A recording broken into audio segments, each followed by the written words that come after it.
மேகதாது அணை கட்டும் கர்நாடக அரசின் நடவடிக்கைக்கு எதிராக தமிழக அரசு தனி வழக்கு தொடர தமிழ்நாடு விவசாய சங்கத்தின் கூட்டு இயக்கம் வலியுறுத்தியுள்ளது.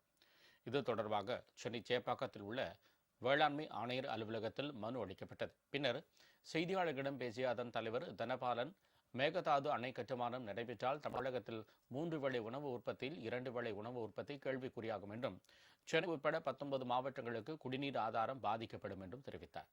இந்த ஆணையத்தில் இந்த பரிந்துரை ஏற்கப்படுமானால் தமிழகத்தில் 3 வேளை உணவுல 2 வேளை உணவை உற்பத்தி செய்து கொடுக்கக்கூடிய டெல்டாவினுடைய உணவு உற்பத்தி முடங்கும். சென்னை உள்பட 19 மாவட்ட மக்களினுடைய குடிநீர் கேள்விக்குறியாகும். அதனால இந்த அணை கட்டுமானம் என்பது ஒட்டுமொத்த டெல்டா விவசாயத்தை அழிக்கும்.